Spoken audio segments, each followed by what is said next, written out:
Good afternoon. मैं doctor Sandeep Kumar Tripathi, सहायक आचार्य हिंदी विभाग, श्री शक्ति डिग्री कॉलेज, शाखाहारी, घाटमपुर, कानपुर नगर। इस वीडियो के माध्यम से आप सभी का स्वागत करता हूं।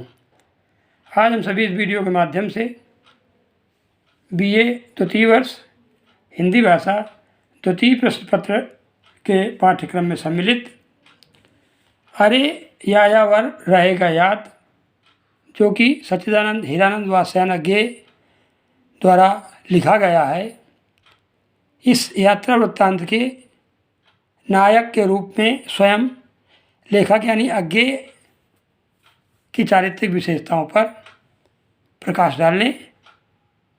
डालकर अध्ययन करेंगे। तो आइए देखते हैं, अरे यायावर रहेगा याद यात्रा वृत्तांत के आधार पर अज्ञे की चारित्रिक विशेषताएं क्या हैं। वस्तुतः अरे यायावर रहेगा याद में अज्ञे की यात्राओं का वर्णन है। इस आधार पर अज्ञे ही इस स्थान के प्रमुख पात्र और नायक हैं। नायक होने की जो शर्त है कि नायक रचना के आरंभ से अंत तक रहता है, उस शर्त को अज्ञे पूरा करते हैं। इस रचना के आरंभ में ट्रक के पहिए के टायर की राम कहानी है। यह ट्रक अज्ञे स्वयं चला रहे थे। उस ट्रक का टायर कहता है, मैं जो राम कहानी कहूँगा वह अभी मेरी राम कहानी इसलिए है कि यह मेरे चालक की कहानी है। उसके चालक अज्ञे हैं। इस प्रकार अज्ञे के चरित्र में निम्नलिखित विशेषताएं पाई जाती हैं, जो कि बिंदुवार आपके सामने दी गई हैं, जिन पर क्रमशः विस्तार से चर्चा की जाएगी। पहला बिंदु जैसे दिया गया, साहसी व्यक्तित्व। अज्ञे साहस के धनी हैं। खतरों से खेलने में उन्हें आनंद आता है। उस समय वे भारतीय सेना में अधिकारी थे। यायावर अर्थात घुमक्कड़ भटकते भटकते 40 वर्ष हो गए हैं। जो व्यक्ति 40 वर्ष भटक सकता है वह निश्चित रूप से साहसी होगा। अज्ञे को सेना में जो नौकरी मिली थी वह भटकने की ही थी। असम वास्तव में अत्यंत दुर्गम प्रदेश है। असम पर द्वितीय विश्व युद्ध के अंतर्गत जापान ने आक्रमण किया था। बाद में यह आक्रमण असफल और समाप्त हो गया। अज्ञे को जो काम दिया गया था उसका दबाव भी कुछ हल्का पड़ गया था।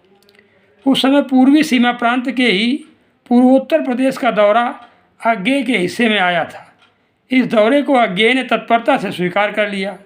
उन्हें यात्रा के लिए जो ट्रक मिला उसकी हालत भी अच्छी नहीं थी। उसके टायर ऐसे नहीं थे जिन पर भरोसा किया जा सके। उस ट्रक का इंजन 18,000 मील की यात्रा कर चुका था। ऐसे ट्रक से असम के भयंकर भागों की यात्रा करने वाला व्यक्ति निश्चित रूप से साहसी ही होगा।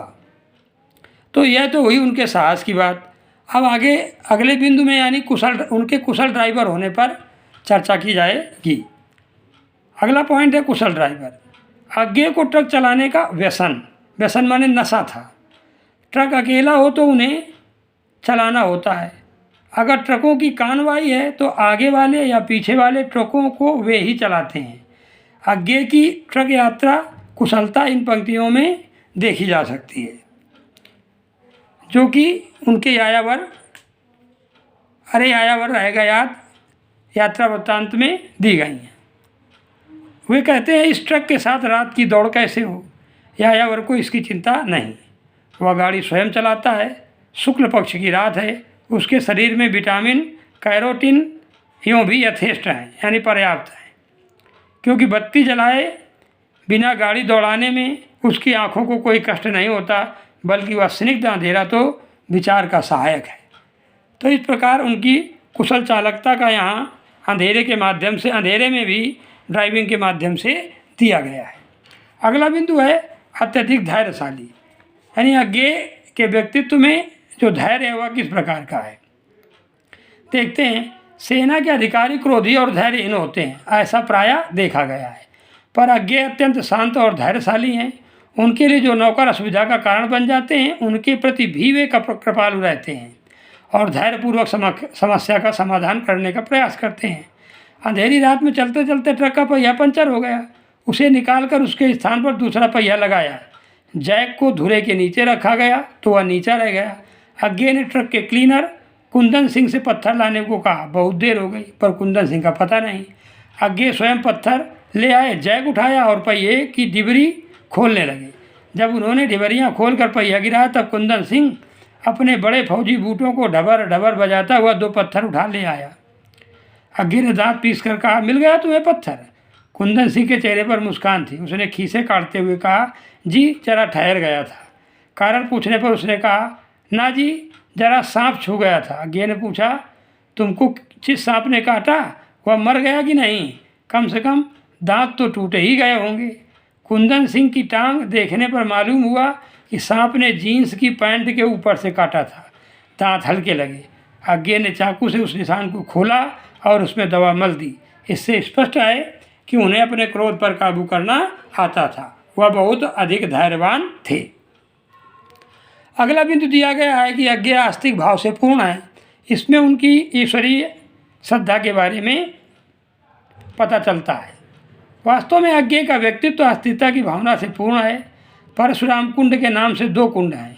एक का जल बर्फ के समान ठंडा और दूसरे का गर्म है। यह विचित्र बात है।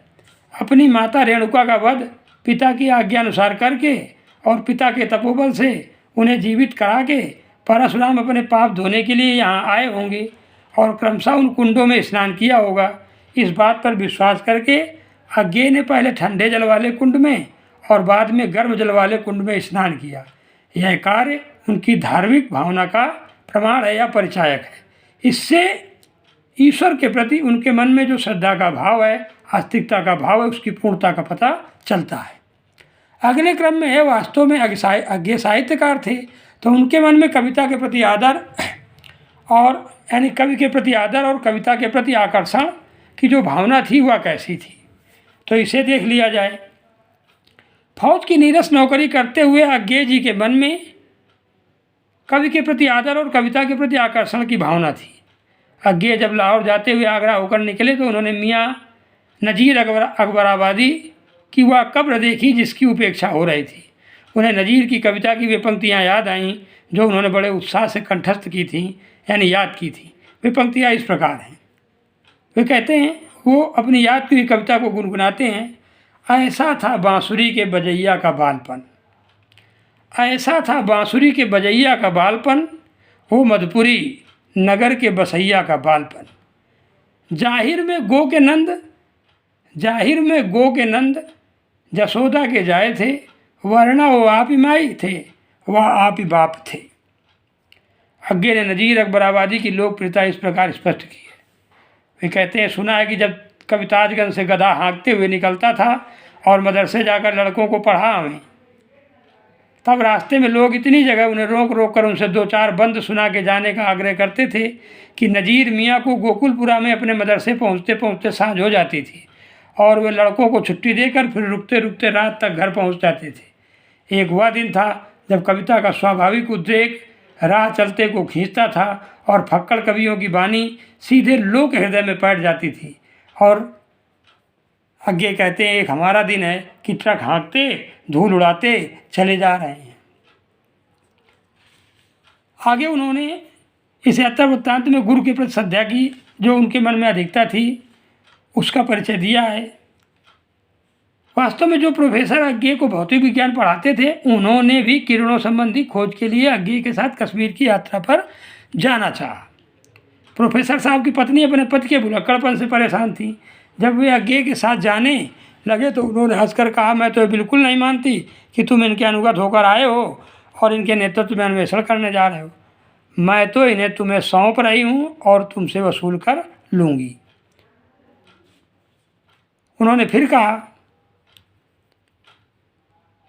तुम इन्हें आज वजन करके देख लो, मैं वजन लिख लेती हूँ और लौट कर आएँ तो तौल में कम ना हो, समझे।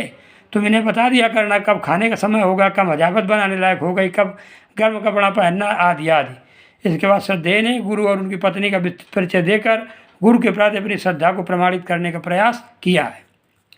अब अगले बिंदु के अनुसार अग्गे का जो दृढ़ चरित्र है उस पर चर्चा कर ली जाए। पर्वत प्रदेश पर सदा से प्रकृति की अनुकंपा रही है। प्राचीन भारतीय विद्वानों ने पर्वत प्रदेश को देवभूमि कहा है। इसके मनमोहक सौंदर्य और पवित्र वातावरण से प्रभावित होकर भारत के मैदानी भाग के पर्यटक तथा अन्य जन ग्रीष्म ऋतु में वहां आते रहते हैं। अग्गे के पास एक आदमी आया जो मनाली से बाहर का रहने वाला था। पहले तो उसने अज्ञे को अच्छी साग सब्जी पहुंचाने का प्रस्ताव किया। बाद में उसने बिना किसी संकोच के कहा, अगर आप कोई वैसी वासना लेकर आए हों तो मैं उसकी पूर्ति का सामान भी पेश कर सकता हूँ। यह सुनकर पहले तो अज्ञे का मन हुआ कि इसे मचान से नीचे फेंक दें, पर अज्ञे ने शालीनता के साथ उसका प्रस्ताव स्वीकार कर दिया। इसके बाद उसने धीरे धीरे कहा, मनाली के लोग बड़े बदमाश, अभिमानी और यात्रियों को कष्ट देने वाले हैं। अगर आप चाहें तो उन्हें पता लगने से पहले ही वह सब प्रबंध कर देगा। इससे स्पष्ट है कि अज्ञे के मन में कोई वासना या कामुकता जैसी भावना नहीं थी। वे संयमी और चरित्रवान पुरुष थे। इस प्रकार इन सभी बिंदुओं के विवेचन के आधार पर यह कहा जा सकता है कि अज्ञे का चरित्र पूर्ण रूप से यथार्थता की सीमा तक समझ लिया जा सकता है। अज्ञे की जो चारित्रिक विशेषताएं हैं वह प्रशंसनीय और अनुकरणीय हैं। इस प्रकार हमने आज इस वीडियो के माध्यम से अरे यायावर रहेगा याद के नायक, जो कि स्वयं इसके लेखक अज्ञे जी हैं, उनके विभिन्न व्यक्तित्वपरक विशेषताओं के आधार पर किया है। इसमें अगर आपको कोई समस्या आती है या कोई और जानकारी चाहते हैं तो ग्रुप के माध्यम से अपना संदेश प्रेषित कर या मेरे पर्सनल नंबर पर संदेश प्रेषित कर वो जानकारी प्राप्त कर सकते हैं। धन्यवाद।